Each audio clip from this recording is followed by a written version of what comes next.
ചുറ്റുമോ ഫയാസ് മോനെ നീ എന്തെങ്കിലും കഴിച്ചുവാ? നീ രാവിലെ നീ നേരത്തെ വന്നിട്ടുണ്ടല്ലോ, ഒന്നും കഴിച്ചില്ലല്ലോ, പോയി കഴിക്ക്. പോട്, എന്തെങ്കിലും പോയി കഴിക്ക്. എല്ലാവർക്കും പ്രാർത്ഥിക്കാന്ന് പറയുന്നുണ്ട്. നീ ഒന്നും കഴിച്ചില്ലല്ലോ സന്നൂച്ചാണല്ലോ. ഓക്കെ, ഞാൻ പോകുന്നു കൈമുട്ടി. ആയിക്കോട്ടെ, ഞാനും നേരം നിർത്തിയേക്കാം. സമയത്തിലായമോ ഞാനും നിർത്തുപോന്ന്. പക്ഷേങ്കിൽ വിശക്കുന്നുണ്ട്. നീ പോയി കഴിക്ക്, പോയിട്ട് പോടും.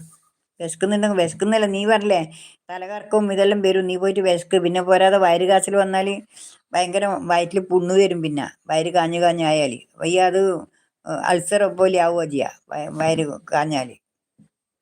അതുകൊണ്ട് പോയിട്ട് ഭക്ഷണം കഴിക്ക്, പോയിട്ട് പോടും. കുറേ പണികളുണ്ട് എന്ന് പറഞ്ഞിട്ട്. യമുനാസ് വ്ലോഗ് എന്തും ഭക്ഷണം കഴിക്കുമ്പോൾ നമുക്ക് വയറ് പോച്ചൽ വരും. ഭക്ഷണം കഴിക്കാണ്ട് വയറ് കാഞ്ഞാൽ പിന്നെ അന്നേരം ഗ്യാസും നിറയും. കുറേ പണികളുണ്ട് എന്ന് പറയുന്നുണ്ട്. യമുനാസ് വ്ലോഗ്. ഹായ് സന്നൂസ്. അവിടെ ആക്കി വെച്ചിട്ടുണ്ടാവില്ല, എടുത്ത് കഴിക്കുമല്ലേ കൊണ്ടുവന്ന്. വേഗം പോയി കഴിക്ക്. ഹായ് സന്നൂസ് എന്ന് പറയുന്നുണ്ട്. ഹായ് സന്നൂസ്.